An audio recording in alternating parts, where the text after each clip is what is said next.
Good. Ça marche, ça load, tout le monde voit tout. Numéro un. Bonjour tout le monde, bonsoir plutôt. Merci d'être présent aujourd'hui. On a un nombre qui continue de grandir depuis tantôt. On avait une cinquantaine d'inscriptions. On continue de voir ça monter. Mais je vais le mettre sur YouTube par après. Fait que ceux qui vont pouvoir le réécouter par après, ils vont juste manquer au pire la première partie. Ce sera pas si pire que ça. Fait que vous allez pouvoir le voir. Fait qu'on va commencer tout de suite. Ah, puis là, on voit qu'il y a du monde dans les commentaires. Justement, ceux qui sont peu familiers avec Teams, directement dans le haut, vous avez des boutons Q&R puis clavardage. Fait que vous pouvez déjà écrire toutes vos questions au fur et à mesure. Fait qu'au fur et à mesure que vous allez les écrire, on va y répondre en même temps, en temps réel, le long de la rencontre. Parce que aujourd'hui, ce qu'on veut faire, on veut vraiment donner de l'éducation au niveau de la santé financière en général. Puis on va vous expliquer ça tout de suite, tant qu'à faire. On va commencer avec ça. On va vous expliquer un peu c'est quoi notre plan de rencontre d'aujourd'hui. C'est quoi RAM Québec, là? C'est quoi? Tout le monde nous a vu à peu près sur le groupe CIPH, Crédit d'impôt personnes handicapées sur Facebook. Donc, c'est quoi cette affaire-là? C'est quoi RAM Québec? Pourquoi on est là? Pourquoi on aide du monde? Tout ça. On va vous expliquer ça rapidement. On a la chance d'avoir Véronique Joannis avec nous, qu'on va expliquer rapidement c'est quoi la violence économique, c'est quoi des petites études de cas qu'on a, une période de questions, puis après ça, comment nous rejoindre par après. Fait que sans plus tarder, on va commencer ça rapidement ensemble. Fait que RAM Québec, vous avez la chance de nous voir Ben qui est avec nous, Ben pour les intimes, moi également qui est là. Le but de RAM, c'est justement c'est faire de l'accompagnement aux personnes handicapées. Nous-mêmes, dans notre famille, on est habitué de côtoyer des gens qui vivent des handicaps très lourds. On sait c'est quoi vivre avec des difficultés. On sait c'est quoi accompagner quelqu'un dans des difficultés. Puis on s'est fait une mission de vie d'essayer d'aider le maximum de gens possible partout à grandeur du Québec. On a créé le groupe, Ben, on va lui donner mérite, il a créé le groupe CIPH, il a créé, il est le fondateur de RAM Québec également. Donc, c'est vraiment pour de l'accompagnement des personnes qui ont des limitations, qui ne sont pas au courant, qui peuvent aller chercher de l'aide financière, des corrections comptables, de l'accompagnement en services financiers, aller chercher des crédits d'impôt de plus. Puis on n'ira pas trop dans les détails pour le moment, mais tu sais, Ben, mettons là, mettons quelqu'un qui est chanceux, là, pas l'extrême plus haut, l'extrême plus bas, là. Quelqu'un fait une demande de retour d'impôt avec son crédit d'impôt, il se fait approuver, c'est rétroactif 10 ans, là. Mettons quelqu'un qu'on est bien chanceux. Combien qu'on peut s'attendre en retour d'impôt dans un cas normal? Ben, ce qu'on voit à longueur de semaine, on va souvent avoir un entre 12 13 000 du CIPH fédéral. Après ça, on va avoir une 4 5 000 provincial. Après ça, on a évidemment les crédits d'impôt pour aidants naturels qui vont se rajouter, puis les crédits pour proches aidants du Québec. Là, on parle d'à peu près 3 000 par année. C'est rétroactif de 2020 à 2025. Avant ça, c'est possible, mais c'est immensément complexe. Les règles sont différentes à chaque année. On parle souvent de 13 800 pour proches aidants. Donc, on peut parler de montants là, entre 15 et 30 000 par famille rapidement, sans rentrer dans les meilleurs, parce que là, on a la prime au travail adaptée, là, c'était adapté qui peut doubler le montant. Donc, tout dépendamment des situations, on voit des 15 à 45, 50 000 dollars. Puis là, on n'est pas encore dans le régime épargne invalidité, ni dans toutes les aides connexes, comme les adaptations au logement, puis les crédits d'impôt pour l'achat d'une maison, puis c'est large. Il y a il y a 400 crédits au Québec. Prenez un comptable. Carrément. Fait que dans le fond, tous ceux qui ont des questions, qui veulent savoir, tu sais, comment je fais pour me faire valider, j'ai des questions pour les retours d'impôts, les allocations, comment ça marche la REI. Donc, on est vraiment une équipe de spécialistes. Puis, juste comme on disait tantôt, le régime enregistré épargne invalidité, jusqu'à 90 000 de plus qu'on peut aller chercher avec ça. Donc, si vous avez besoin d'aide, d'accompagnement ou autre, n'hésitez pas à nous écrire directement sur la page, sur RAM Québec, ou nous écrire par courriel, peu importe, on est facile à rejoindre, peu importe ce qui se passe. Puis là, nous autres, on veut pas trop mettre d'emphase aujourd'hui là-dessus, le crédit d'impôt. On va y répondre aux questions par après, au fur et à mesure de la rencontre. Là, on est chanceux. On a avec nous Véronique Johannis. Bonsoir, Véronique. Comment ça va? Salut, bonjour, bonjour, bonjour, ça va super bien. Je suis contente d'être là ce soir. Un sujet qui est intéressant, qui est un peu émotif, mais tellement intéressant. Ouais, parce que là, toi, Véronique, pour le monde qui te connaisse pas, t'as comme beaucoup de titres, là. On dirait que t'es partout. Comment on te décrit, en Ouais. fait, là? Ben, en fait, en premier, conférencière, parce que j'ai développé une approche psychosociale de l'argent. Alors, c'est pour ça que je donne des conférences, mais pas comme un conseiller ou une conseillère en sécurité financière. J'ai vraiment une approche psychosociale. Auteur récemment de mon nouveau livre, Les secrets de la psychologie de l'argent, parlons-en. et fondatrice de L'argent, parlons-en. Donc, pourquoi ça m'a amené tout ça, là, donc tous ces titres-là? C'est parce que je suis aussi enseignante au Cégep en technique de travail social, d'où l'approche psychosociale. Donc, c'est un peu rapidement là, comment j'ai atteint plein de titres. Je comprends. Fait que tu baignes là-dedans la journée longue, là. Ouais, ouais, ouais, ouais. On est vraiment content d'avoir avec nous aujourd'hui, parce que là, tu avais Ben, des sujets merci. super intéressants à nous parler aujourd'hui, puis quelque chose qui, même moi, on m'a jamais appris les termes, surtout que ça a l'air qu'il y a une différence entre les deux termes, parce que moi, je vois la même chose des deux bords, là. Oui, bien en plus, tantôt, on se disait, il y en a même un autre là, que je vais aborder parce que McSween en parle. Donc, on va parler juste des trois différences pour être sûr que ce soir, ça soit clair pour tout le monde. Ce soir, on va parler de violence économique, mais souvent, on entend maltraitance financière. La maltraitance financière, on va le parler plus avec les aînés. Donc, ce soir, on va plus se centrer sur la violence économique qui est plus dans le couple ou plus dans la famille. Mais maltraitance, ça va être avec les aînés. Puis la différence avec l'infidélité financière, c'est ça que Maxine, des fois, il avait parlé. Ça, c'est plus faut le voir comme c'est pas une forme de contrôle sur l'autre. L'infidélité, c'est que je vais cacher des choses à l'autre parce que j'ai peur qu'il me laisse, parce que j'ai peur qu'il sache que, je sais pas, moi, je suis endettée, puis j'ai pas dit la vérité. Fait que c'est plus une forme de secret, l'infidélité financière. Mais ce soir, on va vraiment fixer sur la violence économique qui est plus dans le contrôle, qui va être plus dans prendre un pouvoir sur l'autre personne. Fait que c'est vraiment, on va beaucoup l'associer à la violence psychologique parce qu'on veut, souvent la personne va vivre les deux formes de violence en même temps. C'est rarement isolé, là. La violence psychologique, ça vient avec ben, pourquoi t'as acheté ça, t'es nul dans les chiffres, on va aller rabaisser la personne, on dit bon, tu sais jamais compter, tu sais pas utiliser ta carte de crédit. Fait que ça vient avec la violence psychologique, là. Mais on va se centrer sur la violence économique quand même pour ce soir. Puis la différence entre violence économique et maltraitance financière, c'est juste qu'un, c'est qui est en bas de 60 ans, puis l'autre en haut de 60 ans, c'est-tu juste ça? À peu près, là, tu sais, Ok. 60-65 là, pour le fédéral, là, ça serait plus 65, mais oui. Oui, puis ça va être surtout un enfant, l'enfant de la personne qui va venir puis qui va prendre les décisions financières, qui va demander de l'argent ou les petits-enfants.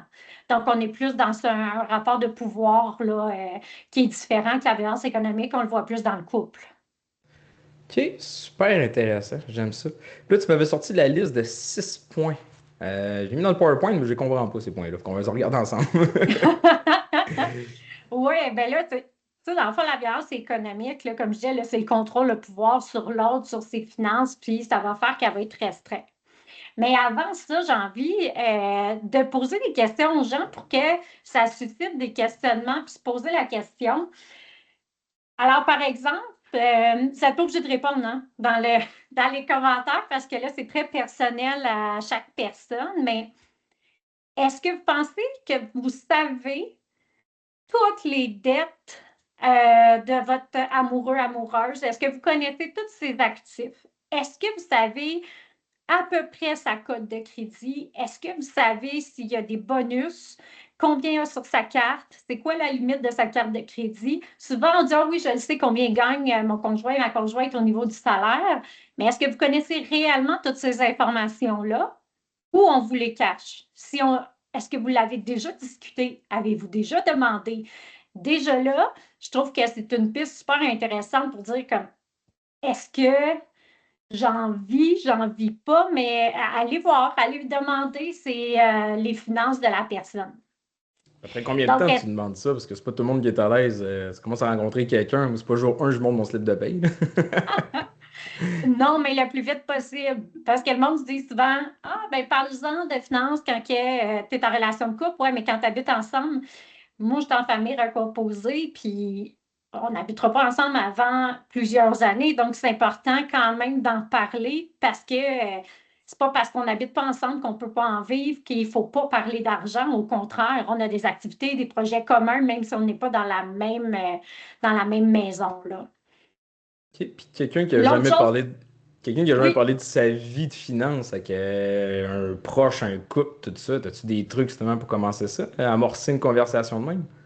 eh mon Dieu, oui. Ben là, on va partir sur un autre sujet. Fait que je vais mettre ça très simple. Il faut développer de l'empathie financière envers l'autre. Fait que si je veux commencer à parler d'argent, ben, je suis super mal à l'aise parce que moi aussi, mettons, je suis mal à l'aise d'en parler. Demande juste à la personne, tes parents, comment ils géraient l'argent? Est-ce que vous en parliez pas? Essaye d'aller voir l'histoire familiale. Comme ça, c'est comme en douceur, puis tu commences à comprendre l'histoire de la personne ou l'histoire personnelle de la personne. Ah, comment ça a été dans ta séparation? Ça t'a été difficile? Est-ce que tu as manqué d'argent? Etc. Donc, on peut y aller comme ça plus large, puis plus pour comprendre, puis avoir de l'empathie envers l'autre avant de commencer à dire 50-50 au prorata pour les dépenses, la gestion des dépenses. Fait que, grosso modo, là, tu sais, rapidement, ça serait ce que je propose, là. Puis justement, je vois dans les commentaires quelqu'un qui nous demande pour un nouveau couple, après combien de temps on devrait adresser le sujet justement de parler de finances? Moi, j'aime ça dire plutôt possible parce que si Le c'est pour plus briser tôt, le oui. couple, aussi bien de le briser jour 1 qu'après 10 ans. Là. Ben, ça dépend, tu sais. Moi, je pense qu'il y a des signes. Tu sais, est-ce que la personne, là, en plus, on arrive à Noël, tu sais, as-tu l'impression qu'elle compulse beaucoup ou est-ce qu'elle en est? Son salaire, ça, des fois, on peut avoir des indices, ça travaille pour le gouvernement, on peut avoir une idée, on peut parler, OK, ça a été dur la séparation, ça a-tu eu des impacts? Tu sais, fait que, pas obligé de demander spécifiquement à la personne, voir est-ce qu'elle paye pas, tu sais, on peut regarder un peu son agir au quotidien dans ses dépenses, mais après quelques rencontres, on observe, mais on ouvre le sujet assez rapidement. Oui. J'ai une question pour Patrice, puis pour Véronique en même temps. Un conseiller en sécurité financière est très neutre, puis peut aller chercher une carte de la famille, puis montrer aux deux en même temps, dévoiler les cartes Smash, puis montrer c'est ça la réalité de votre famille, carte sur table. Vous avez ça dans vos comptes, vous avez ça comme dette, c'est la carte du futur des deux séparés. Maintenant, c'est de les arrimer. Un conseiller en sécurité financière, Patrick, est excessivement utile dans ce genre de solution-là. Et tu as une solution, Patrice?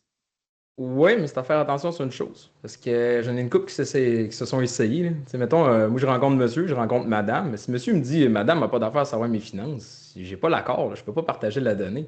C'est comme quand tu vas voir ton Non, non, non, psychologue. mais la discussion est en amorce parce que là, automatiquement, les chiffres sont disponibles, donc la discussion devient très facile. Parce que là, c'est plus ardu d'aller chercher les chiffres puis Ah, c'est d'avoir un portrait encore global. drôle. Je sais, mais si les personnes sont de bonne foi, je pense que là, on a quelque chose. C'est Un conseiller en encore sécurité drôle. financière peut faciliter ça. Mais je peux te dire de quoi d'intéressant. Je peux vous amener une stat vraiment. Ben, une stat, j'ai pas le chiffre exact, là, mais je peux vous montrer de quoi de vraiment le fun. Là. Quand je vois ça, là, monsieur ou madame dit je veux pas voir les finances de l'autre, tu montres pas mes chiffres à l'autre. C'est sûr, ça lève un flag. Puis quand tu vois le flag de même, règle générale, le couple va t'offrir encore un an, pas plus. Ça achève. Ça achève sur un dieu de temps parce que ça amène plein d'autres sous-problèmes, des problèmes sous-jacents. Les couples qui ont toffé le plus longtemps, puis que ça a été le mieux tout ça, je les ai challengés sur un dieu de temps. Justement, vous allez mettre vos objectifs ensemble. L'autre a des dettes, toi tu as des dettes, puis les deux vous vous rachetez des cadeaux sans arrêt l'un l'autre pour essayer de bien paraître devant l'autre. Les deux, vous faites juste vous enfoncer sans arrêt. Hey, ça serait donc bien le fun de mettre vos dettes en commun. Vous consolidez vos dettes, vous réglez vos problèmes, puis vous planifiez vos retraites ensemble, puis les deux, vous avez une meilleure qualité de vie. Vous êtes complices financièrement. Puis là, je vois des couples, ça se marie dans le temps de le dire, c'est heureux au bout, la vie va bien. Parce que c'est le plus gros enjeu. L'argent, c'est de la survie. C'est comme si t'as pas de nourriture dans le bois, à un moment donné, ça va trouver le temps long. Là. Fait que c'est touché. Je trouve ça le fun qu'on lève le sujet parce que c'est pas simple de même vouloir parler de finances dans un couple. Bien, en fait, tu sais, moi, je vais renchérir sur ce que tu as dit, là. Il y a 33 des couples qui cachent quelque chose à l'autre. Puis plus le salaire augmente, plus les gens cachent des choses dans le couple. C'est capoté. Fait qu'il y a quand même beaucoup d'infinités financières parce que le monde sont insécures. Puis je pense que vous avez souvent des courriels de madame qui vous écrit en individuel ou monsieur ou peu importe.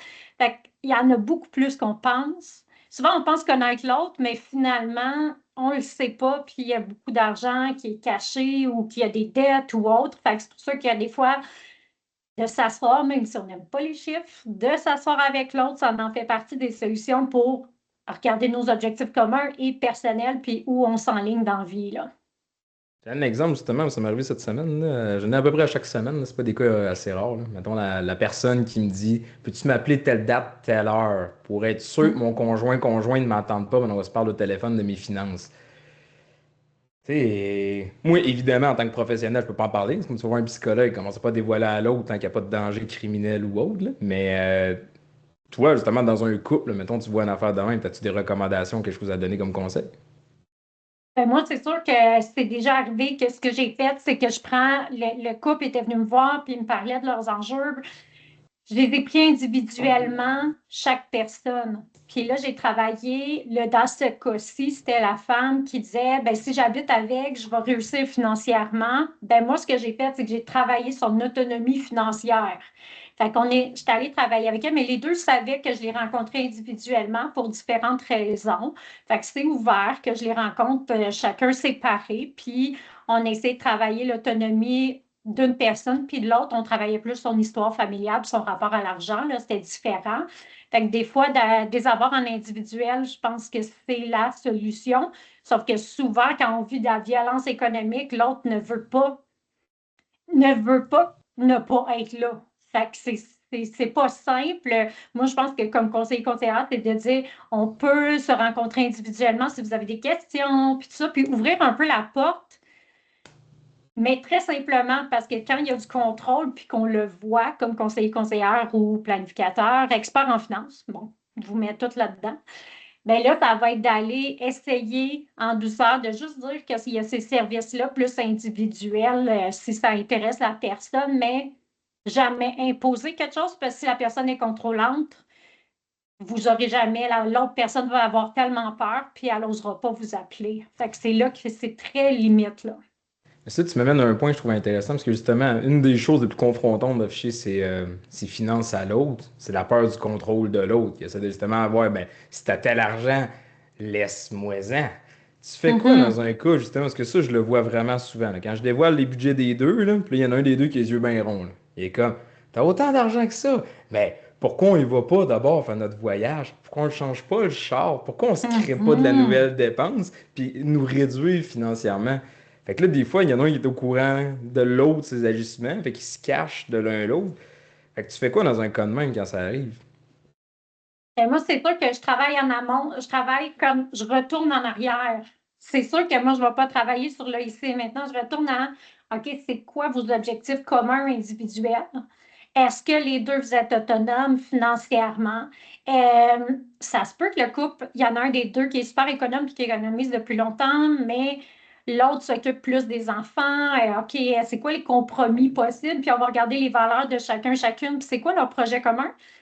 Puis pour qu'il n'y ait pas de tension, ben c'est chacun on a des projets individuels, on se donne l'argent, puis moi, mettons, j'aime mieux aller au restaurant, ben j'ai un montant d'argent, puis que l'autre n'a rien à dire, puis l'autre a un montant d'argent pour vêtements, autres de luxe, n'importe quoi. Ça fait qu'on est moins dans un tiraillement, mais il faut comprendre, il faut avoir des buts communs. Puis aujourd'hui, dans la société, c'est très difficile. Souvent, le couple, on a de la misère aujourd'hui de faire un partenariat, travailler en équipe pour nous aider dans nos finances, là. Ça, c'est un autre enjeu, autre chose, mais c'est ça. Moi, je travaille en amont, je travaille les objectifs, les valeurs, vers où on veut s'en aller, puis qu'est-ce qu'on souhaite. Mais des fois, c'est que ce que je vois, c'est que les gens n'ont pas la même vision de l'avenir, mais ils n'en ont pas parlé. Une personne, elle voulait avoir des enfants, l'autre, il n'était pas sûr. Mais c'est sûr que l'autre, celle qui veut avoir l'enfant, veut habiter vite avec la personne, puis l'autre est inquiète. Puis... Fait qu'il faut comme à la base, est-ce qu'on a les mêmes valeurs, puis est-ce qu'on veut la même chose? Puis ça, c'est un non. C'est ça. C'est une autre dynamique. Les experts en finance, c'est pas tant là que vous allez travailler. Vous autres, vous allez avoir tout de suite les chiffres, mais c'est comme d'aller voir les projets communs, là. Non, je comprends. Puis là, dans le fond, ce que je vois un peu comme recommandation, c'est de te faire un budget en disant ça, c'est l'argent qui est à moi, m'énerver avec, laisse-moi faire ce que je veux avec, puis l'autre argent, c'est pour la famille.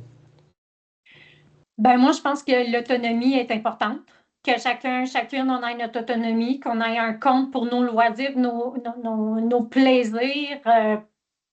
C'est essentiel pour éviter justement de dire ben, pourquoi tu as dépensé ça, qu'est-ce que tu sais, des petits commentaires à droite à gauche, je pense que ça peut aider grandement, là. Parce que ce que j'ai de la misère avec la violence là-dedans, c'est, tu sais, mettons, là, on dit on fait un budget. Il y en a un des deux qui veut respecter le budget, puis ça y va. Puis l'autre fait pas mal n'importe quoi, puis il flambe. Fait que si tu te fâches après l'autre qui respecte pas le budget, t'es contrôlant. C'est une forme de violence. Mais si l'autre, tu flammes tout le cash du budget, puis tu mets l'autre dans la misère, c'est encore une sorte de violence. Fait que dans les deux cas, on dirait qu'il y a tout le temps de la violence. Existe-tu un common ground normal dans tout ça? Ben, c'est pour ça que je dis que les dépenses qui sont essentielles, là, c'est pas obligé non plus d'être au prorata, puis c'est pas obligé d'être 50-50. On peut diversifier la façon de gérer notre argent, là. Donc, je pense que ça va être de dire les dépenses essentielles, on les paye ensemble, tu fais un virement automatique, le reste, ben, la personne qui dépense beaucoup, elle dépensera là, beaucoup, puis l'autre qui est peut-être plus économe mettra de l'argent de côté. Mais les biens essentiels, mais ça, c'est ce que je fais. Tu sais, je regarde avec les gens, OK, ben dans les dépenses fixes, qu'est-ce qu'on met ensemble, variables, occasionnelles. Fait que c'est là où est-ce qu'il y a des décisions à prendre, mais les gens ne prennent pas le temps de faire un budget annuel, puis de séparer les choses, puis de, tu sais, vraiment prendre un temps ensemble pour clarifier tout ça, là. Et dans le fond, ça revient un peu à la question qu'on avait tantôt à quand est-ce qu'on devrait adresser ça, mais ce serait tout quand est-ce qu'on fait le budget, je pense que ça va ensemble. Bien, dès qu'on a des objectifs communs ou dès qu'on commence à fréquenter la personne, là, à un moment donné, c'est toujours toi qui payes le restaurant. C'est comme, il faudrait peut-être que j'en parle, hein, que ça serait le fun un à un, puis que, ben là, mettons, comme mon partage, je suis comme, ah, OK, je suis un peu serré, ça peut être ton tour. Tu sais, toi, ça va comment les finances? Puis là, je pense que, tu sais, dans des objectifs ou quelque chose de plus fun, ou est-ce que, oui, c'est le fun au début, on va au restaurant, on fait des petites sorties, mais il faut l'aborder assez rapidement parce que sinon, on s'attend que on ancre des patterns super vite dans un couple. Fait qu'il faut les mettre clairs dès le début parce qu'après ça, ça devient plus dur à briser ces comportements-là, là.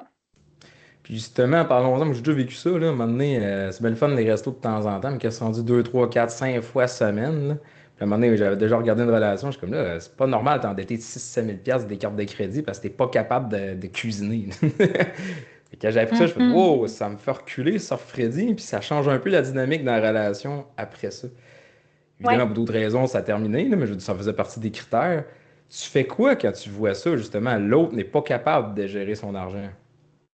Ben à ce moment-là, moi, je dis que dans le fond, je reviens à la même chose que tantôt, tes dépenses qui sont fixes, tes actifs, tu as la maison, les deux, on a signé sur la maison, c'est 50-50, ben on vire l'argent. Puis le reste, ben, tu essaies de, mettons, tu prévois des voyages, ben c'est sûr qu'il faut que la personne, il faut s'en parler parce que la personne qui dépense beaucoup, beaucoup, ben on y laisse peut-être plus d'argent puis on est moins commun entre nous à long terme, mais idéalement, on en parle pour avoir quand même des objectifs, mais là, rendu là, on ne peut pas contrôler l'autre. Fait on fait ce qu'on peut. Puis à partir de quand ça commence à être un motif pour se laisser? Tu l'as la question à soir? Ben, je Moi, je devine, pense à que un dans moment nos donné, valeurs, moi, je suis assez direct en finance, là, mais je veux dire, mettons, j'imagine de monsieur, madame, tout le monde normal, là. Comment ça marche? ben, dans le fond, ça dépend chacun de nos valeurs. Tu sais, moi, d'avoir un conjoint qui me dit que je découvrirais que finalement, il y avait des bonus à chaque année, qui m'a tout caché, puis que plus tard, je vois qu'il y a un gros fonds de pension, puis tout ça, puis que moi, j'ai été à gauche comme ça, puis que j'ai couru, puis j'ai pas réussi à mettre de l'argent de côté parce que j'étais à temps partiel pour aider. Moi, ça ne passerait pas dans mes valeurs, puis ça fait comme si tu as pris un peu, tu sais, les secrets, la cachette. C'est comme un peu l'infidélité, mais financière. Mais je pense que dès qu'il y a du contrôle, dès qu'il y a un pouvoir sur l'autre, là, c'est problématique. Puis là, il faut aller chercher les ressources, puis aller en parler, puis essayer de voir si c'est vraiment de la violence économique que je suis en train de vivre, puis si j'ai envie, qu'est-ce que je peux faire concrètement, puis qu'est-ce que je mets en place. Fait que, tu sais, c'est comme si tu as tes valeurs, si tu ne vis pas de violence économique, mais après, si tu as envie, là, c'est autre chose, là. Je comprends. Puis justement, on pourrait peut-être faire le tour rapidement des 6 points de la Ouais. violence économique, pour essayer des identifier. Dans le fond, le premier, contrôler les dépenses puis la gestion financière, ça va être au début, c'est comme sinueux, hein? Au début, là, c'est toujours subtil. Ah, pourquoi t'as acheté ça? Voyons, ça a coûté cher cette semaine. Ça va être comme je vais ridiculiser la personne, je vais rire, je vais comme me moquer, mais ça va être en douceur un peu. Ça va être une façon de gérer son argent, mais tranquillement.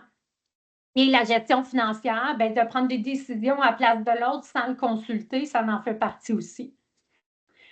Le deuxième, limiter l'accès à l'information. Donc, soit je prends de l'argent, par exemple, je ne sais pas, moi, sans parler à l'autre, je vais piger dans le compte conjoint, puis on s'était dit qu'on ne payait pas des choses personnelles, mais moi, je ne vérifie pas le compte parce que je ne m'en occupe pas, mais la personne, elle pige, puis elle va se payer du luxe, que je suis comme, ben voyons, il y a quelque chose que je n'étais pas d'accord, je ne sais pas d'où vient cet argent-là, mais je ne vérifie pas, fait que c'est sûr que si la personne prend de l'argent dans le compte sans parler, exige de donner de l'argent, donc donne-moi tant d'argent. Puis là-dessus, j'en profite, là, dans le fond, parce que je trouvais ça intéressant, là, sur mon groupe Facebook, j'ai quelqu'un là, qui a fait un témoignage sur la violence économique, fait que j'avais envie de le lire pour qu'il y ait peut-être d'autres mondes qui réalisent que la violence économique, là,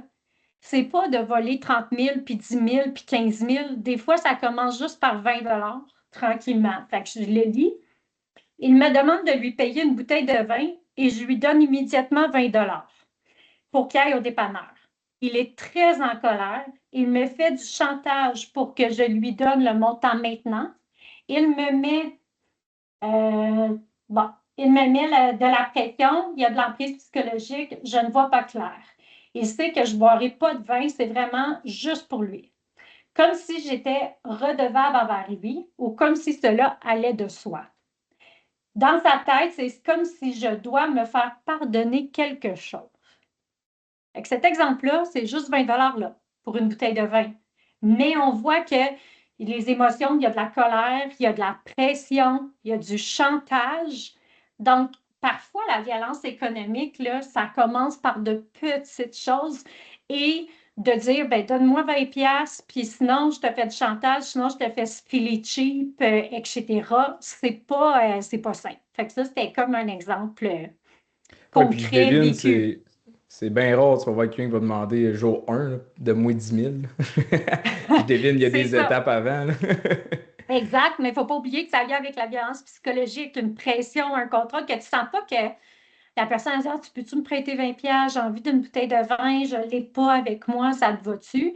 C'est une chose, mais de sentir que si tu sens à l'intérieur de toi que tu te sens poche de ne pas lui donner le 20 là, il y a quelque chose. Là, ça devrait allumer des Véronique, lumières rouges. le reproche peut-tu Oui, être l'arme ultime?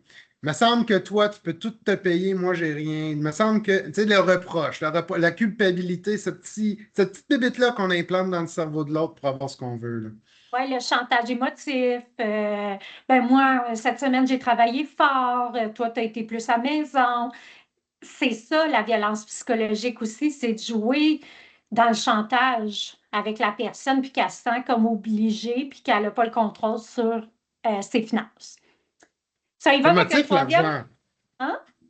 C'est motif, l'argent. Facile de jouer du violon là-dessus. Ben oui, tout à fait. Contrôler la, dans le fond, contrôler la vie professionnelle, ça peut être autant de dire non, non, reste à la maison, je vais m'occuper de travailler. Toi, il faut que les enfants y aillent absolument leurs parents, un des deux parents à la maison. Moi, je m'occupe de tout. Si toi, dans tes valeurs, tu aimerais aller travailler, tu aimerais retourner aux études, mais que l'autre t'empêche parce qu'il décide pour toi, on est dans du contrôle d'une vie professionnelle. Si c'est commun accord, je décide que je reste à la maison, parfait. Mais c'est quand que c'est l'autre qui m'impose mes propres choix, là, à ce moment-là, il y en a peut-être qui ne voudraient pas que j'aille une augmentation de un nouveau poste parce qu'il va avoir plus de responsabilités, je vais avoir plus d'argent, fait qu'il ne voudra pas que j'aille accès, puis la personne pourrait me bloquer, puis me dire, ben non, tu ne seras pas capable, ou qui veut que tu restes dans un standard au plus bas au niveau financier. Hein? Des fois, il y en a qui ont de la misère à ce que, puis là, Ouais, je vais l'ego. stéréotyper, là. Quand il y a un très grand écart, les femmes qui gagnent beaucoup plus d'argent que son conjoint, il y en a qui sont mal à l'aise avec ça encore aujourd'hui dans notre société, mais l'inverse peut exister aussi. Fait que ça Question serait le d'ego. contrôle de la vie professionnelle. Si on y va avec le 4, utiliser l'argent pour contraindre la victime à rester dans la relation, c'est tout ce qui est, dans le fond, je pense beaucoup aux pensions alimentaires, là, mais là, ça, c'est pas séparation.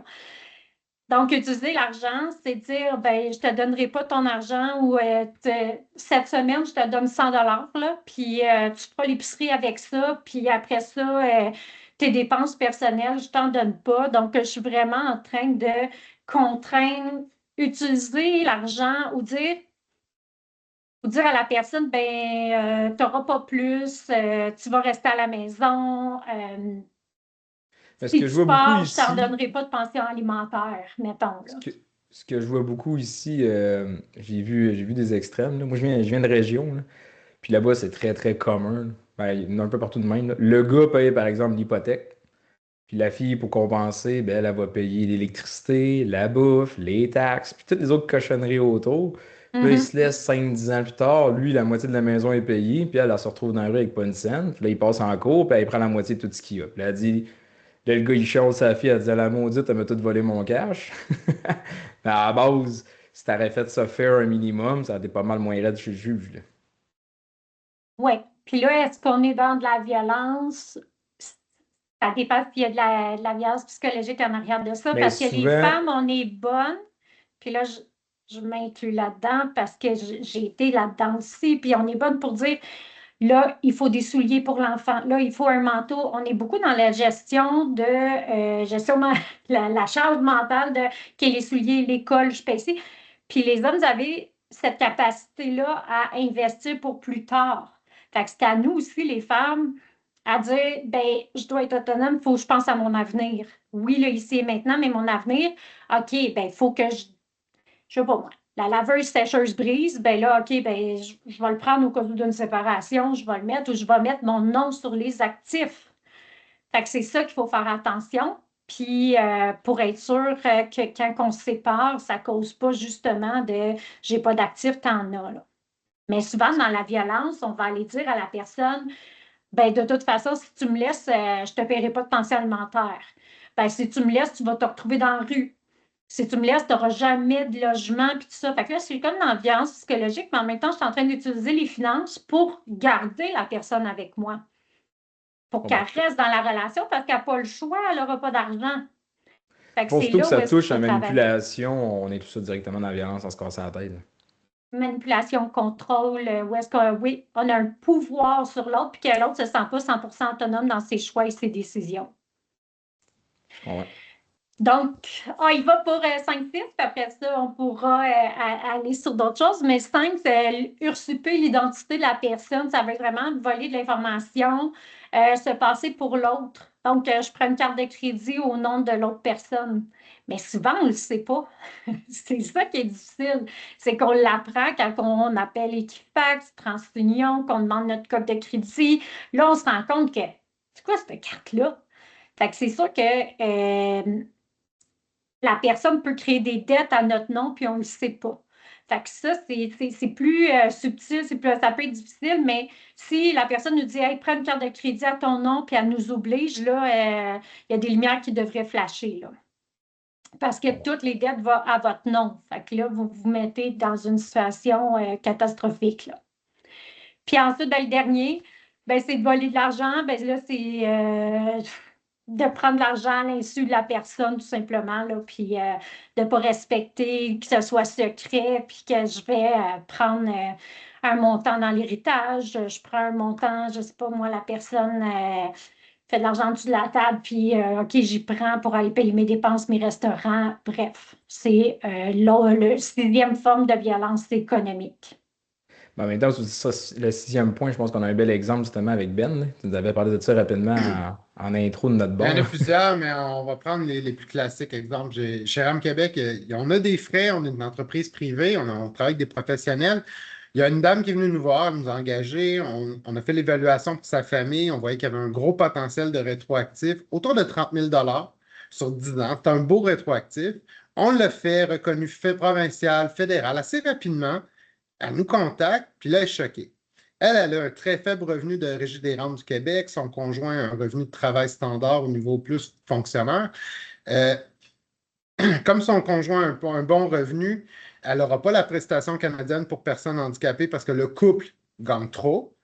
Par la suite, elle a un très petit revenu. Donc, les crédits d'impôt pour proches aidants du Québec vont être au maximum, 13 000 Le crédit d'impôt pour personnes handicapées ne peut pas être utilisé sur elle car il serait perdu. Elle n'a pas d'impôt à payer. Donc, on doit le transférer au conjoint. Donc, le conjoint va faire autour de 30 000 C'est elle qui a payé les frais et elle va recevoir zéro. Évidemment, c'est des gens vulnérables. Elle a une légère déficience intellectuelle, donc elle ne comprend pas comment. Elle a de la difficulté à ouvrir un canal de discussion avec son conjoint. Son conjoint est plutôt fermé. C'est mon argent. Le gouvernement me l'a mis à mon nom. C'est la loi de l'impôt. C'est mon argent. Donc, ça crée des situations où moi, c'est la situation qui a fait que. Ben, il y en a deux, on va parler de l'autre après, mais c'est la situation qui m'a déclenché. Je dois parler à mon amie Véronique, qui est sur le podcast de Pas très bon souvent, et d'autres, tous les panneaux. Je dis non, il faut que je parle avec Véronique, savoir ben, expliquer, donner des solutions à ce genre de famille-là, parce que c'est triste, c'est triste. Mais avec la discussion, Véronique, 30 000 dans une famille, c'est une solution. C'est pas nécessairement une catastrophe, là. Mais non, mais là, c'est positif quand on reçoit ça. Puis là, je vais partager que nous, on a reçu un montant dans le temps que j'étais avec le père pour mon enfant qui a des besoins particuliers. Ce qu'on a fait, c'est qu'on a ouvert un compte besoins particuliers, puis on a mis l'argent là. Et on a dit la journée qu'il a besoin d'une psychoéducatrice, qu'on a besoin, je ne sais pas, d'un ordinateur, peu importe, l'argent est là, on la prend. Fait que ça va nous soulager de les nombreuses dépenses qui accompagnent les frais avec des besoins particuliers. Mais c'est sûr qu'on en parlait bien avant, là, tu sais, une fois que c'est mis sur l'impôt, là, ça devient comme figé, il n'y a plus grand-chose à faire, ça devient très difficile. C'est sûr que là, tu es dans un cas où est-ce que tu viens de dire qu'il y avait il y avait de la déficience intellectuelle, même si c'est léger, la compréhension, le sens critique de comprendre tout ça, c'est plus difficile. C'est sûr qu'il y a des solutions comme pour après, mettons, là, SOS violence conjugale, moi, je le conseille à tout le monde. Ce site-là va t'expliquer les différentes formes de violence que j'ai parlé. Et je peux aller, peut-être que si moi j'ai l'impression que je vis de la violence, ben, je peux cliquer directement, effacer l'historique. Il faut savoir qu'on ne laisse pas de traces. Mais dans un cas comme tu nommes, c'est d'essayer d'avoir la discussion, de partager avec la personne. Mais avant de recevoir des gros montants, là, il faut discuter de OK, ça nous a coûté tellement cher, adapter la maison, puis tout ça. Est-ce qu'on prend cet argent-là, puis on repaye l'hypothèque? Est-ce qu'on paye nos dettes? Est-ce qu'il faut prendre un consensus? Puis c'est de voir à qui appartient l'argent aussi. Est-ce que c'est pour notre enfant ou c'est à nous?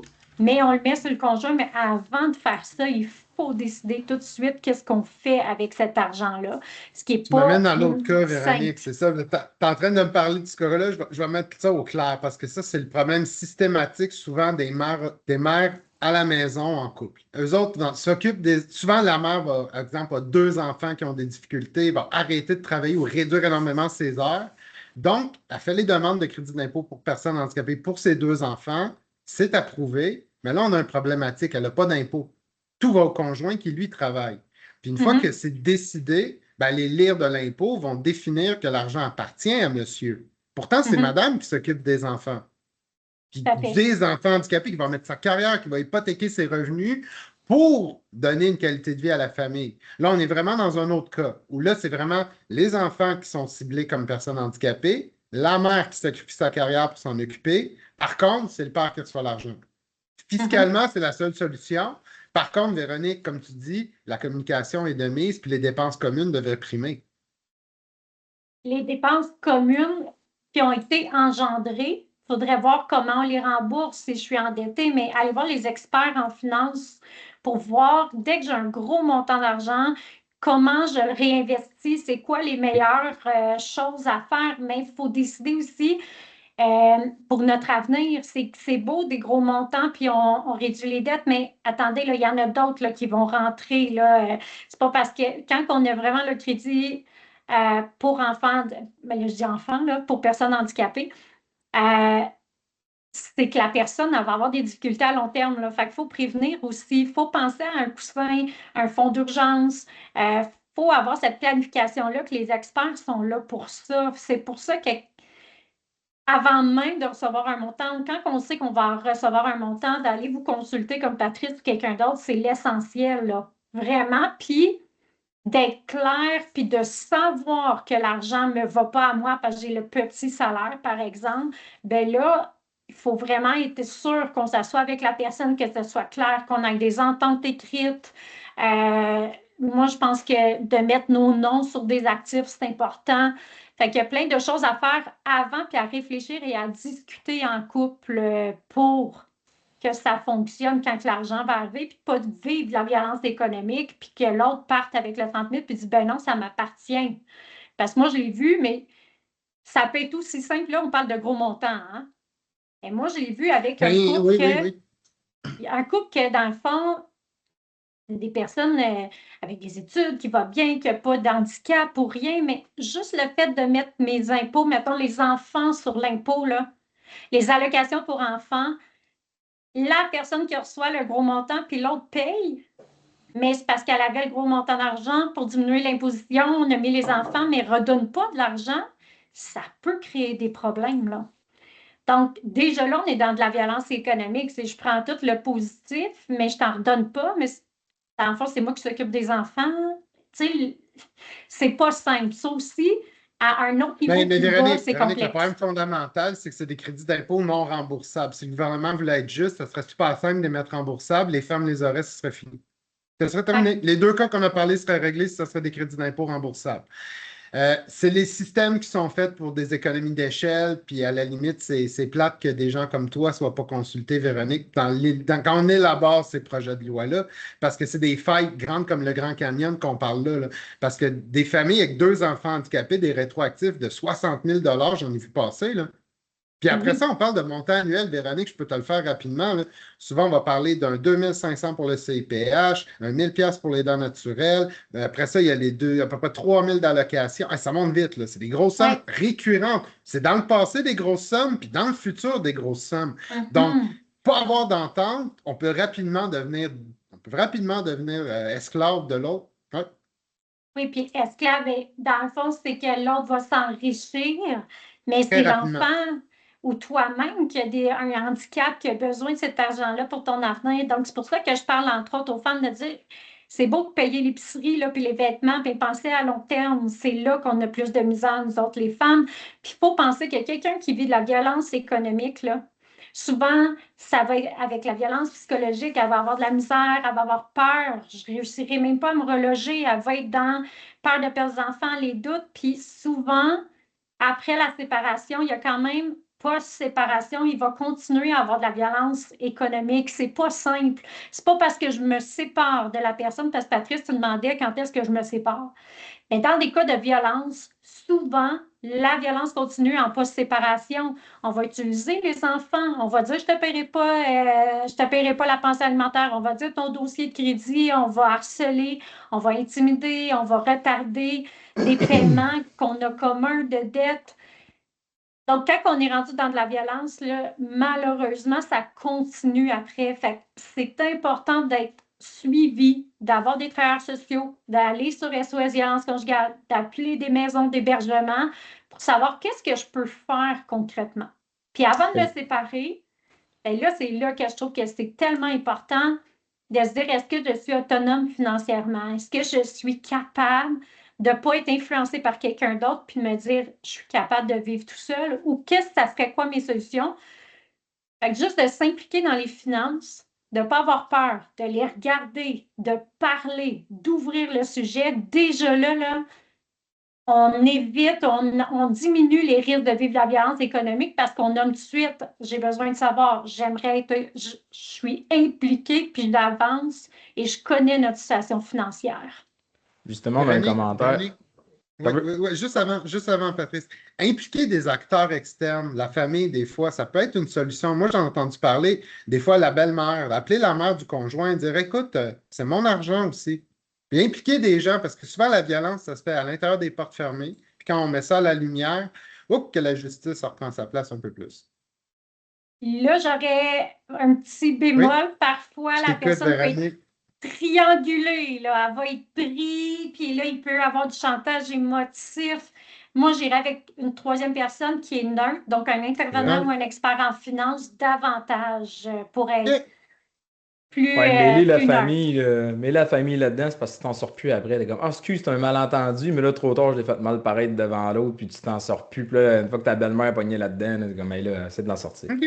Puis le Intéressant. danger, c'est que la personne qui vit de la violence, c'est souvent psychologique en même temps, ben rendu à la maison, c'est ça, t'en as parlé à ma mère, puis pourquoi t'as fait ça? Ça peut être pire, ça peut augmenter la violence. Fait que c'est pour Fait ça qu'on reste dans qu'être les neutre, professionnels, Véronique. On oui, reste à tous les niveaux, on prend des professionnels. C'est merveilleux. je pense que c'est plus sécure, ouais. J'ai justement une bonne question pour vous deux qui fait exactement ce que tu disais avant, Joanie. Là. On a un commentaire ici. Là. Quand nous nous sommes séparés et que j'ai diminué mes heures de travail pour être présente auprès de mon enfant ayant des besoins particuliers, j'essaie d'aller, je l'aime un peu aller. Là. Je suis dans un contexte de violence post-séparation, dont la violence économique et le contrôle coercitif. Est-ce que l'ex-conjoint peut recevoir les crédits alors que c'est moi qui fais la demande? En gros, si j'essaie de réexpliquer ça avec moins de pauses, plus de voyelles. Donc, madame s'occupe de l'enfant qui a des besoins particuliers. Elle fait le sacrifice de ses heures, de son travail, de son avenir, puis tout ça.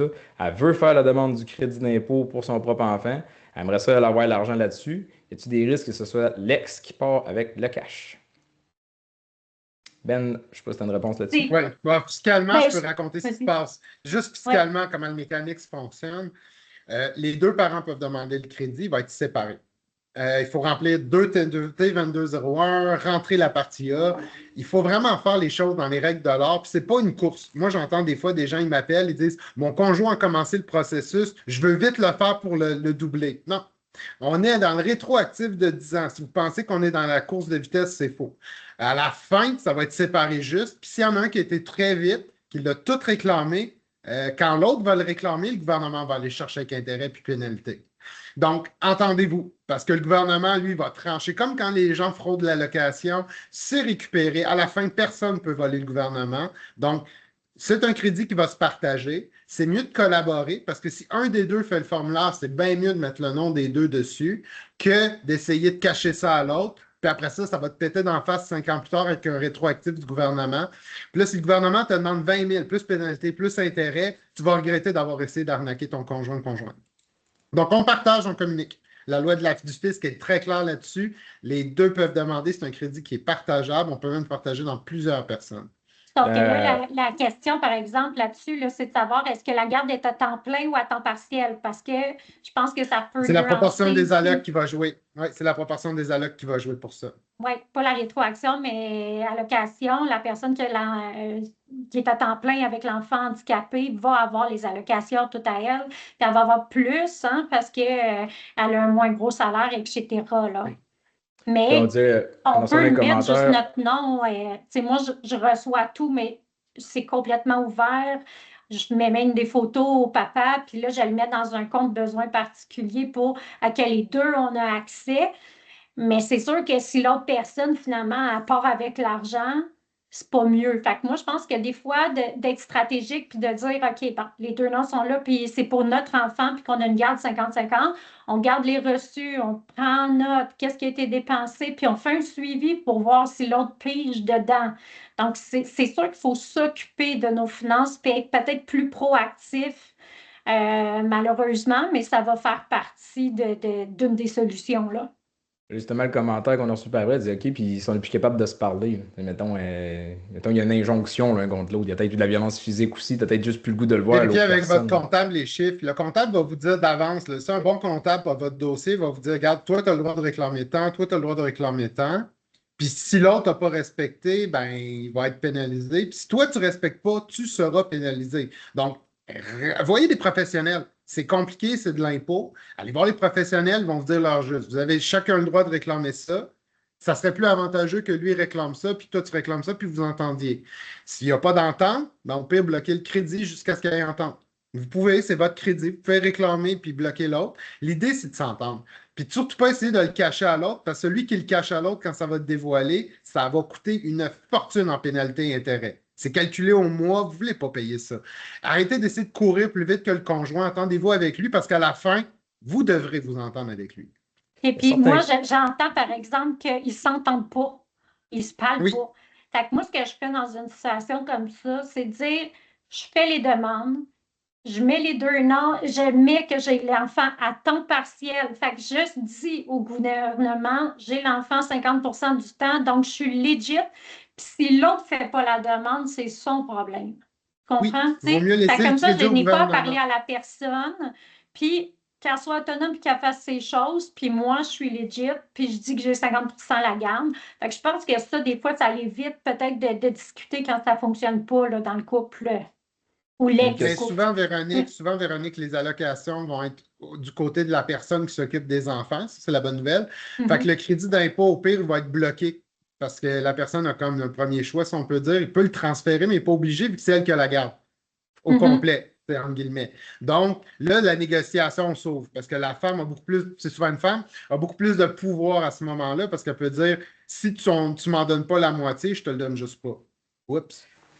L'autre point Mhm. qu'on a dit, une question qu'on a dit, si la pension a été nommée par excuse-moi, si la pension n'a pas été nommée par le gouvernement, mais les parents qui ont décidé de faire un accord, comment qu'on split ça par après? Mais en partant, c'est pas la pension qu'on va regarder, mais plus les allocations familiales, ce qui est enregistré auprès du gouvernement.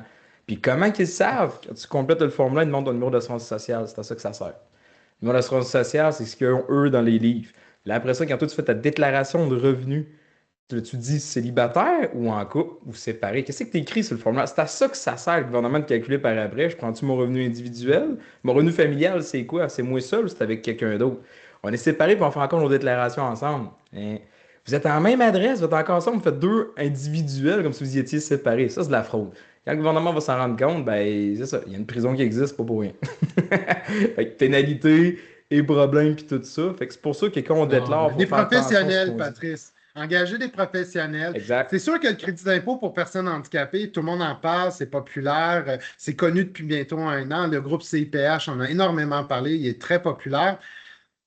Faut voir que c'est quand même un produit d'impôt, c'est sérieux, c'est compliqué, les formulaires sont immensément complexes, puis gérer après ça le crédit, c'est encore plus complexe. Ceux qui essaient de s'improviser ça tout seul, mon médecin l'a rempli, bravo. Oh oui, OK, on se calme. Il y a tout un processus par la suite où il faut des professionnels en sécurité financière, en redressement d'impôts, puis en planification d'impôts aussi, là.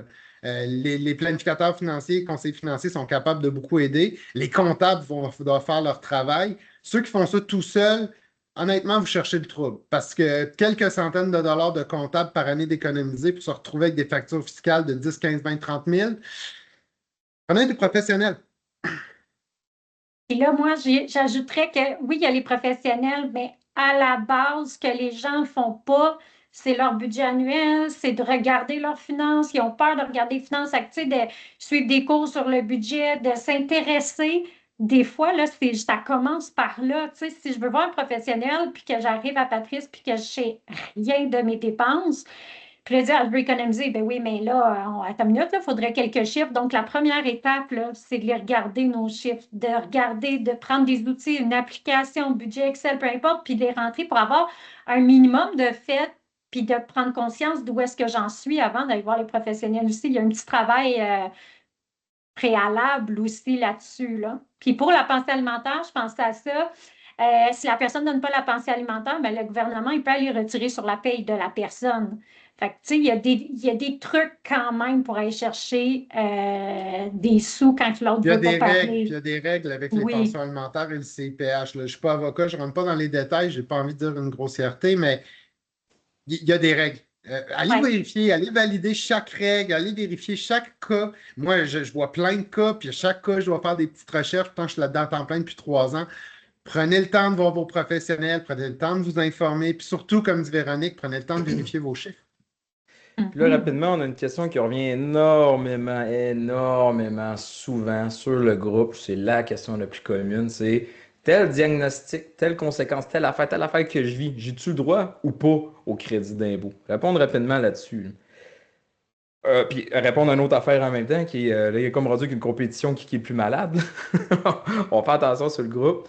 Que tu vis une condition, que tu vis de la douleur, ou que tu as une conséquence physique dans le sens que c'est pas beau ce que tu vis ou autre, le gouvernement ne check pas ça. Il s'en fout de ce que tu ressens. C'est pas ça qui est important. Puis que tu as des crises ou que tu as des douleurs, que ça arrive périodiquement ou autre, ça n'a aucune valeur. Ce qu'on veut savoir pour avoir le droit au crédit d'impôt aux personnes handicapées, As-tu une condition grave qui te limite comparativement à quelqu'un d'autre du même âge que toi dans les tâches de la vie quotidienne? Ça, c'est une des premières tranches. Fait que ça veut dire quoi? T'as-tu de la misère à te déplacer? T'as-tu de la misère à aller aux toilettes? T'as-tu de la misère à t'habiller? T'as-tu de la misère à marcher? T'as-tu de la misère à manger? T'as-tu de la misère à faire les tâches de la vie quotidienne? Soit un marqué. Par exemple, j'ai pas de bras. Tout est compliqué, c'est évident. J'ai pas d'yeux. Voir, c'est sûr, c'est compliqué. C'est évident, ça, c'est sûr. Ou par effet cumulatif. Ben, j'ai le dos barré bien comme du monde. Fait que j'ai de la misère à marcher, j'ai de la misère aux toilettes, tout ça. On amène un autre critère. Est-ce que c'est permanent? J'ai le dos barré pour 3 semaines, tu n'auras pas de crédit pour ça. Est-ce que j'ai mal en permanence parce que j'ai une fracture dans la colonne vertébrale, une affaire de même? Là, tu peux y avoir droit. Mais encore là, ça va dépendre de ton médecin et comment il a complété le formulaire. Parce que même si le médecin dit oui, c'est pas automatiquement le gouvernement va dire oui. Il y a des critères à ça. Donc, Puis par là, je vais exemple, juste, Patrice, ajouter, parce que tu parles du médecin, là, mais juste aller au CLSC, une travailleuse sociale qui travaille au soutien à domicile, remplit ces formulaires-là. C'est un formulaire qui va tout évaluer, toutes tes tâches, qu'est-ce que tu es capable de faire, pas de faire, puis tout ça. Fait que la TS, je voulais juste ajouter au CLSC, travailleuse sociale, c'est son rôle d'évaluer Mais ça il faut faire aussi. attention, Véronique. Je suis obligé d'arrêter là parce que énormément, regarde, moi, je fais de la formation dans les CIUS, dans les cliniques médicales. Puis honnêtement, c'est le Far West, là, les gens remplissent ça tout croche. Tu sais, dans Chiram Québec, celle qui a monté le bureau de conformité, elle a un post-doctorat en génie. Elle a été enseignante à l'Université de Sherbrooke pendant 5 ans. Elle a travaillé pendant 6 mois à monter un plan de conformité pour éviter les erreurs. On n'a jamais eu de refus chez RAM Québec en bientôt un an. Jamais. Pourtant, le taux dans les CLST, c'est 80 de refus. Pourquoi? Parce que les gens n'ont pas de temps. Une travailleuse sociale dans un CLST a environ une demi-heure à passer avec le client. Nous, on en passe 4 à 5 sur un dossier. 4 à 5 heures. Les médecins sont payés 20 minutes pour le remplir. C'est impossible. À un certain moment donné, je vois sur le groupe CPH énormément de gens qui s'improvisent spécialistes. Moi, j'en ai vu des milliers. Des milliers, j'en ai fait des centaines. J'ai jamais eu de refus depuis que j'ai RAM Québec. Pourquoi? Parce qu'on a créé un système de conformité avec des gens qui sont des travailleurs sociaux, psychoéducatrices, infirmières, qui ont été formés chez RAM Québec. C'est pas quelque chose qui s'apprend sur le tas. C'est pas quelque chose qui s'enseigne à l'école. Il n'y a pas de cours. Il faut vraiment aller dans des endroits spécifiques. Puis honnêtement, Ouais. j'en connais pas beaucoup qui sont capables de donner les qualificatifs pour être capables de prendre un portrait de la réalité d'une famille puis la rentrer dans les formulaires qui sont probablement les plus complexes que j'ai vus. Oui, il y a des services partout actuellement. C'est une traînée de poudre. Tout le monde veut s'improviser spécialiste du CIPH. Faites attention. Une erreur, c'est presque 1 an de pénalité. Puis 1 an de rétroactif perdu, ça peut être 8 000. Ça vaut la Ouais. peine de prendre le temps de vérifier nos professionnels. Puis si quelqu'un dans un CLSC veut vous l'offrir, prenez le temps de lui poser la question. Est-ce que tu es sûr de ce que tu fais? Parce qu'il n'est En pas fait, imputable. Si vous êtes refusé, jamais il va vous dire ah, je vais te donner 8 000 pour te dédonner. Non, non, personne ne va le faire. En fait, ce que j'amenais, moi, c'est de dire ça peut se faire, puis vous l'amenez à RAM Oui, Québec. C'est plus ça, moi, que oui, j'amenais comme. oui, oui, oui. Parce que Les outils, non, c'est les toujours travailleurs utile, sociaux ne mais c'est sont ça, pas faire formés attention pour à aller qui on fait chercher cet confiance. argent-là. C'est vous qui êtes formés. Eux, ils peuvent juste faire l'évaluation de ta situation, puis ça appuie votre demande à RAM. Oui, mais je vois beaucoup sur le groupe CPH, c'est pour ça que je voulais arrêter, je voulais faire une Oui, parenthèse. OK, mais tu as bien Les fait. gens qui se lancent et qui veulent Non. propager des solutions, des recettes miracles, je vous le dis tout de suite, ça n'existe pas. Si ça existerait, là, il y aurait une IA qui générerait les formulaires, ce serait parfait. C'est très complexe, OK? Parce qu'une personne, telle difficulté ne va pas l'impacter autant qu'une autre. J'ai vu un cas avec Patrice qui nous a scié les 2 jambes. C'est un unijambiste depuis qu'il y a 6 ans. Il y a une jambe. Ben, croyez-le ou pas, moi, chez RAM Québec, j'ai dû le refuser parce que d'après moi, il n'est pas admissible. Il a le même âge que moi, puis il marche mieux que moi.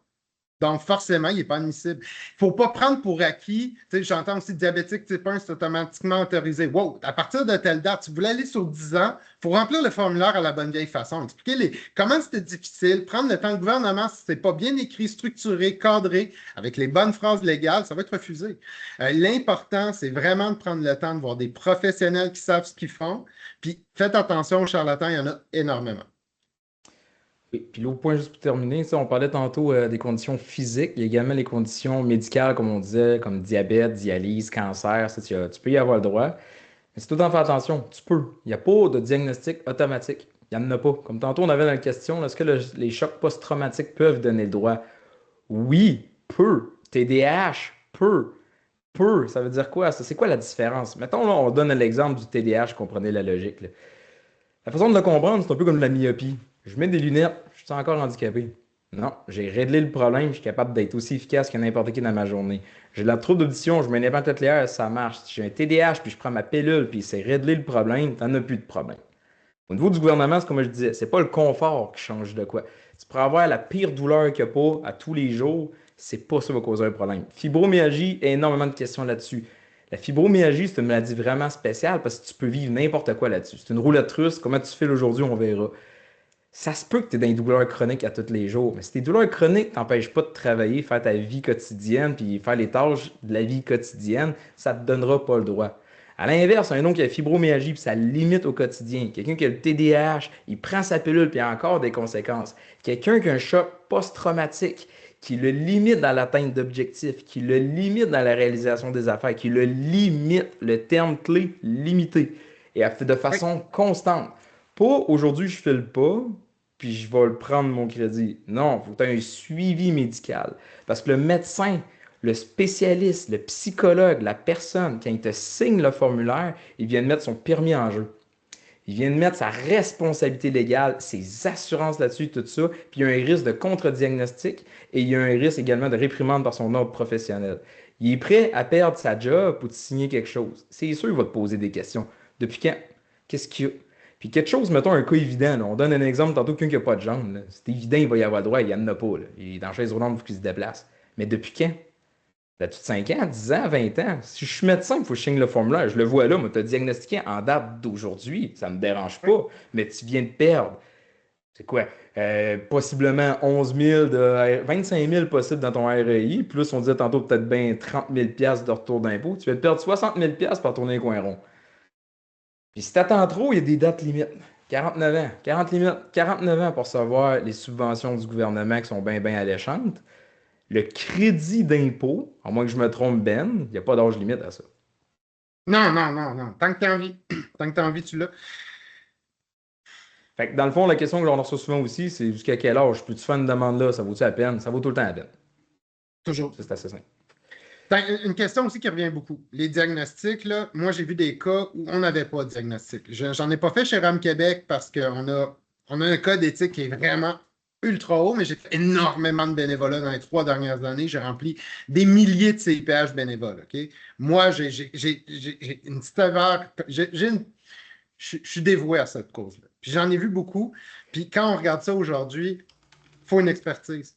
Le diagnostic n'est pas important. OK? Oubliez ça, le diagnostic, là. C'est les difficultés dans la vie quotidienne. Si là, un indice que je demande tout le temps, avez-vous besoin d'aide? Si la personne dit je suis plus capable de faire ça, j'ai besoin d'aide pour faire ça, je suis plus capable comme avant, là, on rentre dans une phase où ça vaut la peine d'aller consulter un spécialiste en évaluation pour qu'il puisse vous dire si c'est travaillable, si on a un vrai dossier à monter ou si on perd notre temps.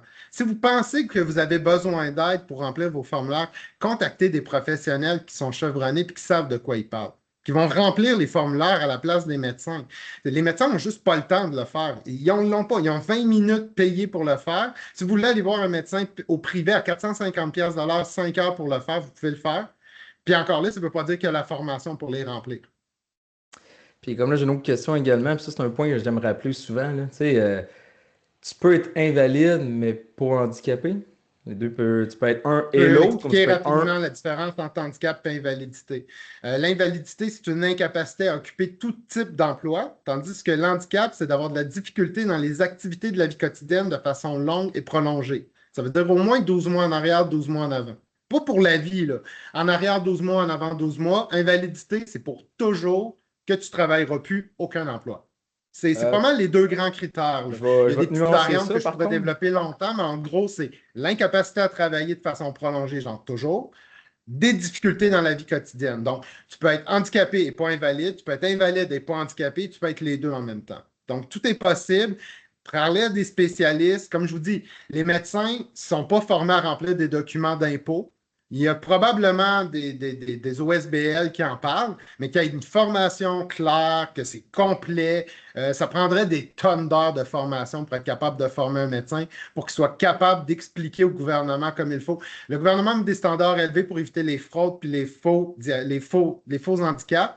Il faut que la personne qui s'est handicapée prenne vraiment le temps de travailler son dossier ou qu'il engage un professionnel pour le faire.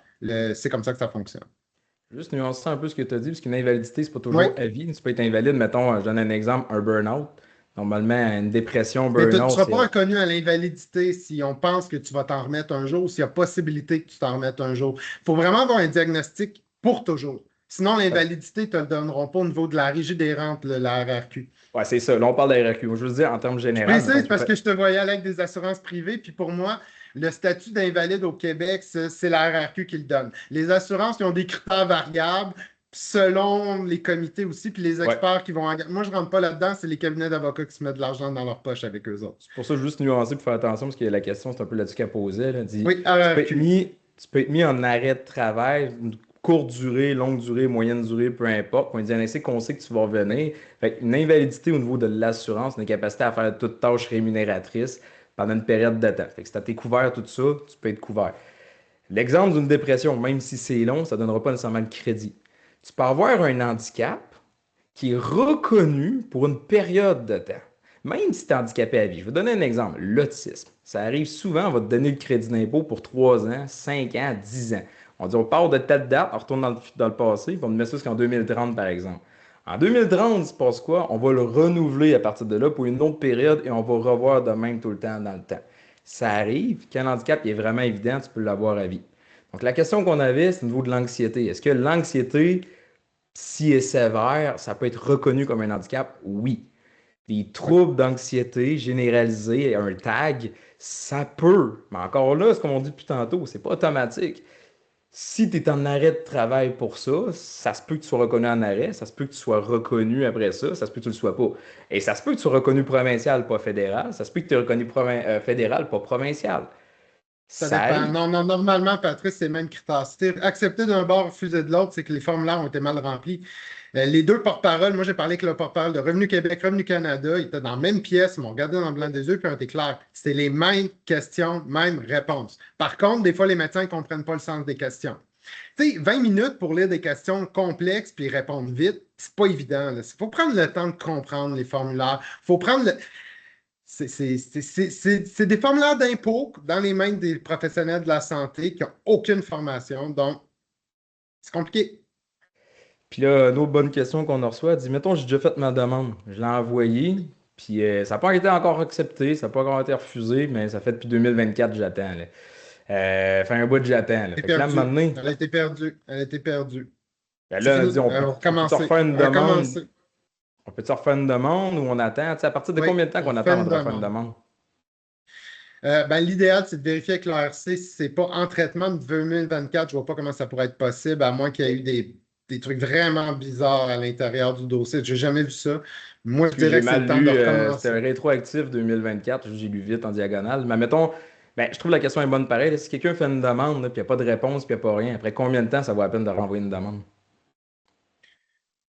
Habituellement, un provincial, après 2 mois, même 2 mois, c'est très long. Là. Même quelques semaines, on a la réponse au provincial maintenant, parce qu'ils ont accéléré. Puis le fédéral, en 2, 3 mois, on devrait avoir une réponse. Puis surtout, dès la réception des formulaires papier, parce que ça, je vais faire une parenthèse après, c'est la façon de transmettre les documents, là, il y a des façons légales, morales, puis éthiques de les faire. Donc, on envoie les originaux par la poste. Revenu Canada va faire acceptation des documents, puis l'ARC, tout de suite sur votre espace client, dans votre espace de l'ARC, vous allez pouvoir suivre le processus. Reçu, traité, accepté, redressement. Tout va être écrit. S'il n'y a rien, c'est qu'ils l'ont pas reçu. Numéro de suivi, signature avec les formulaires. Si vous voulez les envoyer par voie numérique, il y a des gens qui ont trouvé des passes. Juste vous rappeler qu'une signature numérique doit être utilisée avec un logiciel homologué. Une signature physique, numérisée, envoyée par la poste, rend le médecin coupable de fraude. Donc, si vous voulez mettre votre médecin dans l'eau chaude, numérisez un document, envoyez-le au gouvernement comme s'il avait été rempli avec la version ordinateur. Si vous voulez utiliser la version ordinateur, il faut remplir la partie A, prendre le code, l'envoyer au professionnel de la santé, qui là va devoir tout le taper à l'informatique pour après ça le renvoyer à Revenu Canada. Puis je vous dis, en ce moment, on est autour de 75% des demandes qui échouent à la partie B. Pas qu'ils sont refusés, ils partent juste pas. Les médecins, ils ont un délai pour le remplir, puis ils ne sont pas capables. donc la partie A est annulée. Puis là, ça crée des bugs système. Puis là, on se retrouve avec encore plus de problèmes à vouloir débugger les systèmes. Si vous voulez que ça marche bien, c'est le formulaire papier dans le cabinet du médecin, pré-rempli par des professionnels, envoyé par la poste avec un numéro de tracking puis une signature requise et des photocopies qu'on conserve au cas où. Et là, on est capable d'avoir un dossier blindé. Mais si on essaie de passer, d'essayer d'arnaquer le gouvernement et tout, là, il arrive des trucs où les dossiers se perdent, ils tombent dans des cracks, puis là, il y a des pénalités de temps, puis on peut perdre 1 à 2 années de traitement. Donc, on essaie de travailler avec les meilleurs possibles pour aller chercher des sommes de 30-40 000 $. Je pense que des fois, ça vaut la peine de prendre les meilleurs pour avoir des résultats. Puis le point Ça, je suis étant en train de aussi, me dire, c'est complexe, là. C'est très complexe au niveau légal, au niveau Énormément des d'enjeux. papiers. Puis c'est beaucoup la charge mentale d'aller chercher tout ça. Puis, fait que moi, je me dis, des fois, là, ça vaut tellement la peine d'aller chercher quelqu'un qui est spécialisé là-dedans. Ça nous enlève beaucoup de stress, surtout que quand on vit avec un enfant qui a des besoins particuliers ou que nous-mêmes, on a une invalidité, c'est encore plus prenant. Donc, allons voir les Mais personnes qui j'en vont prendre ça en charge puis nous aider là, pour être sûr que ça mais fonctionne. j'en rajoute une dernière couche. Vous voyez, dans mon équipe, moi, j'ai la plupart des gens qui travaillent avec moi, c'est des enseignants collégiales où ils ont 20 ans d'expérience dans leur domaine. Fait que si, exemple, Julie Maguette, vice-présidente de l'Association des psychoéducatrices du Québec, tombe sur votre dossier, ben, vous n'allez pas juste avoir un formulaire rempli à la perfection. Vous allez avoir également l'avis d'une sommité en TSA. Elle a 3 maîtrises différentes dans 3 secteurs différents ciblés sur la psychoéducation.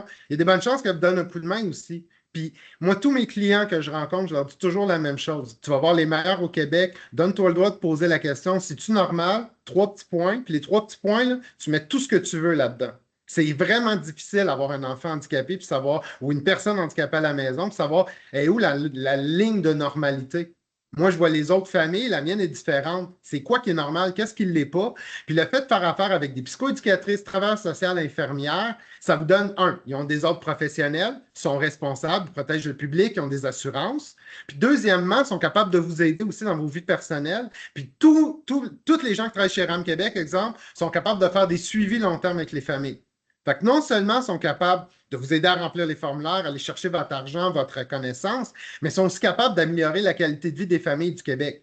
Ce pas des gratte-papier qui font à peu près n'importe quoi ou qui donnent des formulaires louches, là. On parle de gens qualifiés, qui sont des enseignants collégiales, qui forment les gens de demain, puis qui travaillent avec RAM Québec pour aider des familles à temps partiel. C'est des gens passionnés qui ont énormément de qualifications, qu'on est allé chercher dans les milieux les plus ciblés pour être capable d'aider les familles à tous les niveaux. Pas juste remplir les formulaires. Un processus, c'est aussi un changement pour améliorer la qualité de vie des familles. puis dans un cas où quelqu'un, par exemple, le médecin il a signé 2024 là, comme date de diagnostic, problème, tout ça, mais en vrai, là, ça date depuis la naissance, le trouble. Y a-tu moins de renvoyer une Mhm. demande de formulaire quand il a déjà été envoyé? Évidemment, on recommence, là. Ben oui, on recommence. On n'annule pas le premier. On en fait un deuxième pour le rétroactif, bien sûr. C'est comme ceux qui remplissent le formulaire provincial pour un adulte puis qui n'ont pas le crédit d'impôt pour proche aidant, là. C'est 13 000 rétroactifs puis 3 000 dans le futur. On remplit un nouveau dans le passé avec la section 5 remplie comme il faut. Il y a 2 sous-questions qui doivent être bien remplies avec les bonnes dates parce que c'est 2 programmes différents que ce formulaire-là parle. La première question va parler de l'incapacité à vivre seul, qui est un programme, puis l'autre, c'est d'avoir besoin d'assistance pour vivre à la maison. Choses qui sont totalement différentes parce que c'est 2 programmes différents parce que le programme pour proche aidant du Québec est différent d'une année à l'autre, à chaque année. Il faut connaître ceux qui parlent de redressement automatique ou de redressement facile, chaque année d'impôt a ses règles. Pour faire 10 années en arrière, il faut connaître les règles des 10 années. C'est pas simple. Tout le monde sur le groupe CIPH veut s'improviser spécialiste du CIPH. Moi et Patrice, on laisse les gens librement parler parce qu'on croit que l'expression, c'est important. Mais aujourd'hui, je pense que c'est important de dire que c'est immensément compliqué, puis une erreur peut vous coûter 10 000 de pénalité parce que vous allez perdre une année de rétroactif, voire 2. Donc, pensez-y à 2 fois avant de faire affaire avec n'importe qui. Prenez des gens qui ont des ordres professionnels, prenez des gens qui sont qualifiés, prenez des gens qui peuvent vous suivre à long terme, qui vont s'intéresser à votre histoire, qui vont être capables de la bonifier, de bien expliquer votre situation. Parfait. On avait prévu 1 heure à la base. On a dépassé un petit peu, mais je pense qu'on a eu des bonnes questions, des bonnes interactions, tout ce qu'on voulait au complet. J'espère que vous avez apprécié tout le monde. Merci Véronique d'avoir été avec nous Ça fait ce soir. plaisir. J'espère Pour que tout tu le as monde, répondu à des questions.